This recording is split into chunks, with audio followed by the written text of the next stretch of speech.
ಇಡೀ ಕರ್ನಾಟಕ ರಾಜ್ಯಾದ್ಯಂತ ಇರುವ ಎಲ್ಲ ರೈತರಿಗೆ ರಾಜ್ಯ ಸರ್ಕಾರದಿಂದ ಬಂಪರ್ ಗಿಫ್ಟ್ ಬಂದಿದೆ. ಈ ವರ್ಷ ಮಳೆಗಾಲ ಪ್ರಾರಂಭ ಆದಾಗಿನಿಂದಲೂ ಕೂಡ ಭಾರೀ ಪ್ರಮಾಣದಲ್ಲಿ ಮಳೆ ಬಿದ್ದಿರುವ ಕಾರಣ ರಾಜ್ಯದ ರೈತರು ಜಮೀನುಗಳಲ್ಲಿ ಬಿತ್ತನೆ ಮಾಡಿರುವ ಬೆಳೆಗಳೆಲ್ಲ ಸಂಪೂರ್ಣ ನಾಶ ಆಗಿದ್ದು, ಜೊತೆಗೆ ಅವರು ಕೃಷಿ ಜಮೀನಿಗೆ ಬಿತ್ತನೆ ಮಾಡಿರುವ ಖರ್ಚು ವೆಚ್ಚಗಳು ಕೂಡ ಕೃಷಿ ಜಮೀನಿನಿಂದ ಬರದೇ ಇರುವ ಕಾರಣ ರಾಜ್ಯ ಸರ್ಕಾರ ಬೆಳೆ ಪರಿಹಾರ ಜೊತೆಗೆ ಇಂತಹ ರೈತರ ಸಾಲ ಮನ್ನಾ ಮಾಡಲು ಅತಿ ದೊಡ್ಡ ನಿರ್ಧಾರ ಮಾಡಿದೆ.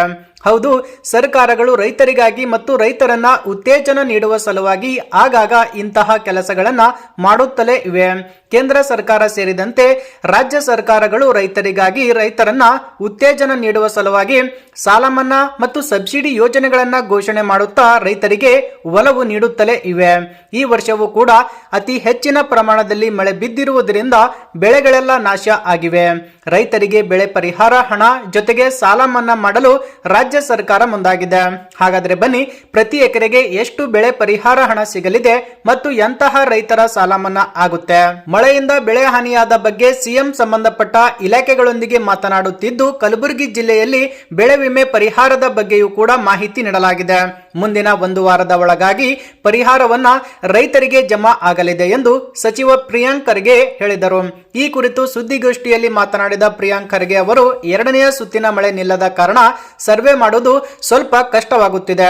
ಇನ್ನು ಮೊದಲ ಹಂತದಲ್ಲೇ 1.5 ಲಕ್ಷ ಹೆಕ್ಟೇರ್ ಬೆಳೆ ಹಾನಿಯಾಗಿದ್ದು, 2ನೇ ಸುತ್ತಿನ ಸರ್ವೆ ಕೂಡ ಮಾಡಲಾಗುತ್ತೆ. ಈ ಬಗ್ಗೆ ನಾಳೆ ಸಚಿವ ಸಂಪುಟ ಸಭೆ ನಂತರ ಮುಖ್ಯಮಂತ್ರಿ ಸಿಎಂ ಸಿದ್ದರಾಮಯ್ಯ ಅವರ ಗಮನಕ್ಕೆ ತರಲಾಗುತ್ತೆ ಎಂದು ಹೇಳಿಕೆಯನ್ನು ಕೊಟ್ಟಿದ್ರು. ಇನ್ನು ಕೂಲಿ ಸಮಾಜವನ್ನ ಎಸ್ಟಿ ಪಟ್ಟಿಗೆ ಸೇರಿಸುವ ಬೇಡಿಕೆ ಬಹಳ ದಿನದಿಂದ ಇತ್ತು. ಇನ್ನು ಕುರುಬ ಸಮಾಜದ ಸಭೆ ಕೂಡ ನಡೆಸಲಾಗುತ್ತಿದೆ.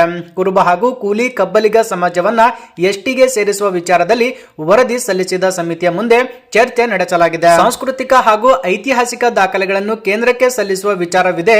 ಇನ್ನು ಮಳೆ ಹಾನಿ ವಿಚಾರಕ್ಕೆ ಸಂಬಂಧಿಸಿದಂತೆ ಸಿಎಂ ಅವರು ಕೂಡ ಮಳೆ ಹಾನಿಗೊಳಗಾದ ಪ್ರದೇಶದಲ್ಲಿ ಭೇಟಿ ವಿಚಾರ ನಾಳೆ ಸಂಜೆ ಸಿಎಂ ಅವರ ನೋಡಿಕೊಂಡು ನಿರ್ಧಾರ ಮಾಡಲಾಗುತ್ತೆ. ಸಾಲ ಮನ್ನಾ ವಿಚಾರ ಮತ್ತು ಜಂಟಿ ಸರ್ವೆ ನಂತರ ಬೆಳೆ ಹಾನಿ ಗೊತ್ತಾದಾಗ ಮುಂದಿನ ಕ್ರಮ ಕೈಗೊಳ್ಳಲಾಗುವುದು. 3.8 ಲಕ್ಷ ರೈತರು ಬೆಳೆ ವಿಮೆ ನೋಂದಣಿ ಆಗಿದ್ದು, ಅವರು 1.36 ಲಕ್ಷ ಬೆಳೆ ಹಾನಿಯಾಗಿದೆ. ಮೊದಲಿಗೆ ಅವರಿಗೆ ಪರಿಹಾರ ಒದಗಿಸಬೇಕಾಗಿದೆ. ಆನ್ಲೈನ್ ನೋಂದಣಿ ವಿಚಾರದಲ್ಲಿ ಕೆಲ ತಾಂತ್ರಿಕ ತೊಂದರೆಗಳನ್ನು ಪರಿಹರಿಸಲಾಗಿದೆ. ಇನ್ನು ಸರ್ವೆ ಸಮಯದಲ್ಲಿ ರೈತರು ಬೆಳೆ ಹಾನಿಯ ಸಂಪೂರ್ಣ ವಿವರವನ್ನು ಒದಗಿಸಿದರೆ ಸರ್ವೆಗೆ ಅನುಕೂಲವಾಗುತ್ತೆ. ಕಂದಾಯ, ಕೃಷಿ ಹಾಗೂ ತೋಟಗಾರಿಕೆ ಇಲಾಖೆ ಪ್ರತಿ 4 ದಿನಕ್ಕೊಮ್ಮೆ ಸಭೆ ನಡೆಸಲಿದೆ. ಪರಿಣಾಮ ರು 600 ಕೋಟಿ ಪರಿಹಾರ ಸಿಕ್ಕಿದೆ. ಈ ಖಚಿತ ಮಾಹಿತಿ ದೊರಕಿದ ಮೇಲೆ ಪರಿಹಾರ ವಿತರಣೆಗೆ ಸಹಕಾರಿಯಾಗಲಿದೆ. ಎನ್ಡಿಆರ್ಎಫ್ ನಿಯಮಾವಳಿಗಳ ಬಿಗಿಯಾಗಿದ್ದರಿಂದ ನಮಗೆ ಬೆಳೆ ವಿಮೆ ಮಾಡಿಸುವುದು ಒಂದೇ ಪರಿಹಾರವಾಗಿದೆ. ಈ ಮಳೆಯಿಂದಾಗಿ ರಸ್ತೆಗಳು ಹಾನಿಯಾಗಿರುವುದರಿಂದ ಗ್ರಾಮೀಣ ರಸ್ತೆಗಳ ರಿಪೇರಿಗೆ ಕೂಡ ಅನುದಾನ ಬಿಡುಗಡೆ ಮಾಡಬೇಕಾಗಿತ್ತು. ಆದರೂ ಕೂಡ ಸಿಎಂ ಅವರು ವಿಶೇಷ ಅನುದಾನವನ್ನು ಕೂಡ ತೆಗೆದಿರಿಸಲಾಗಿದೆ.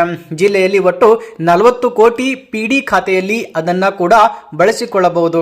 ಈ ಮಳೆಗಾಲ ಮುಗಿದ ನಂತರ ಜಿಲ್ಲೆಯ ರಸ್ತೆಗಳನ್ನ ರಿಪೇರಿ ಮಾಡಲಾಗುತ್ತೆ. ಇದಾದ ನಂತರ ಕಲಬುರಗಿ ಎಪಿಎಂಸಿ ಅವರು ಕೂಡ ಈ ಕುರಿತು ತಾವು ತಯಾರಿಸಿದ ನೀಲಿ ನಕ್ಷೆ ಹಾಗೂ ಪ್ಲಾನಿಂಗ್ ಕುರಿತು ವಿವರಿಸಲಿದ್ದಾರೆ.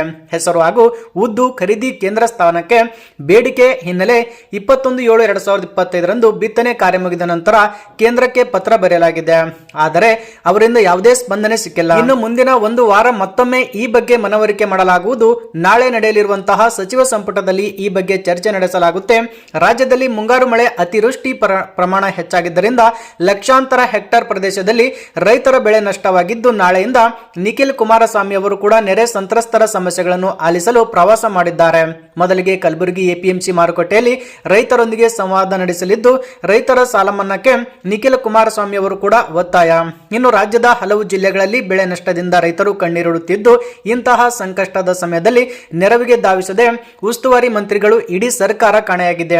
ಜಿಲ್ಲೆಗಳಿಗೆ ತೆರಳಿ ನಿರಾಶ್ರಿತರಿಗೆ ಪರಿಹಾರ ಕಲ್ಪಿಸಿ ಎಂದು ನಿಖಿಲ್ ಅವರು ಕೂಡ ಸರ್ಕಾರಕ್ಕೆ ಒತ್ತಾಯ ಮಾಡುತ್ತಿದ್ದಾರೆ. ಇನ್ನು ಕಲ್ಯಾಣ ಕರ್ನಾಟಕ ಭಾಗದಲ್ಲಿ ನೆರೆ ಹಾನಿಯಿಂದ ಜನಸಾಮಾನ್ಯರು ಸಹ ಮನೆಗಳನ್ನು ಕಳೆದುಕೊಂಡು ಸಂಕಷ್ಟ ಅನುಭವಿಸುತ್ತಿದ್ದು, ರೈತ ವಿರೋಧಿ ಕಾಂಗ್ರೆಸ್ ಸರ್ಕಾರ ಹಾಗೂ ಜಿಲ್ಲಾ ಉಸ್ತುವಾರಿ ಮಂತ್ರಿಗಳು ನೆರವಿಗೆ ಧಾವಿಸದೆ ಪರಿಹಾರಗಳನ್ನು ಒದಗಿಸದೆ ನಿರ್ಲಕ್ಷ್ಯ ವಹಿಸಿ ಈ ಕೂಡಲೇ ರೈತರ ಸಾಲ ಮನ್ನಾ ಮಾಡಬೇಕೆಂದು ನಿಖಿಲ್ ಕುಮಾರಸ್ವಾಮಿ ಅವರು ಒತ್ತಾಯಿಸಿದ್ದು, ನಂತರ ಬೆಳೆ ಹಾನಿ ಮನೆ ಕುಸಿತ ಪ್ರದೇಶಗಳಿಗೆ ಭೇಟಿ ನೀಡಿ ಅವರ ವಸ್ತು ಸ್ಥಿತಿ ವರದಿಯನ್ನು ಕೂಡ ರಾಜ್ಯ ಸರ್ಕಾರಕ್ಕೆ ನೀಡಲಿದ್ದೇವೆ.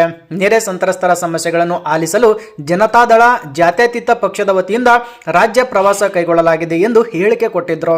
ಈ ವರ್ಷ ಸುಮಾರು 82 ಲಕ್ಷ ಹೆಕ್ಟೇರ್ ಪ್ರದೇಶದಲ್ಲಿ ಬಿತ್ತನೆಯಾಗಿದ್ದು ಕಳೆದ ವರ್ಷಕ್ಕಿಂತ ಈ ವರ್ಷ ಅತಿ ಹೆಚ್ಚು ಬಿತ್ತನೆ ಆಗಿದೆ ಎಂದು ಸಿಎಂ ಸಿದ್ದರಾಮಯ್ಯ ಕೂಡ ತಿಳಿಸಿದ್ದಾರೆ. ಸುಮಾರು 5 ಲಕ್ಷಕ್ಕೂ ಹೆಚ್ಚು ಹೆಕ್ಟೇರ್ ಪ್ರದೇಶದಲ್ಲಿ ಮಳೆಯಿಂದ ಬೆಳೆ ಹಾನಿಯಾಗಿದೆ. ಬೆಳೆ ಹಾನಿ ಅನುಭವಿಸಿದ ರೈತರಿಗೆ ಪರಿಹಾರ ವಿತರಿಸುವಂತೆ ಹಲವಾರು ಬಾರಿ ಮನವಿ ಸಲ್ಲಿಸಿದ್ದರು. ಪ್ರಯೋಜನವಾಗಿಲ್ಲ. ಸರ್ಕಾರ ರೈತರ ಸಂಕಷ್ಟವನ್ನು ಅರಿತುಕೊಂಡು ಎಕರೆಗೆ ತಲಾ 25,000 ರೂಪಾಯಿ ಪರಿಹಾರ ವಿತರಿಸಬೇಕು. ಜತೆಗೆ ಅತಿವೃಷ್ಟಿಯಿಂದ ಅಳಿದುಳಿದ ಹೆಸರು ಬೆಳೆಯನ್ನು ಸರ್ಕಾರ ಬೆಂಬಲ ಬೆಲೆ ಯೋಜನೆಯಡಿ ಖರೀದಿ ಮಾಡಲು ಕೂಡಲೇ ಖರೀದಿ ಕೇಂದ್ರವನ್ನ ತೆರೆದು ರೈತರಿಗೆ ಅನುಕೂಲ ಮಾಡಿಕೊಡಬೇಕು ಎಂದು ಆಗ್ರಹಿಸಿದರು.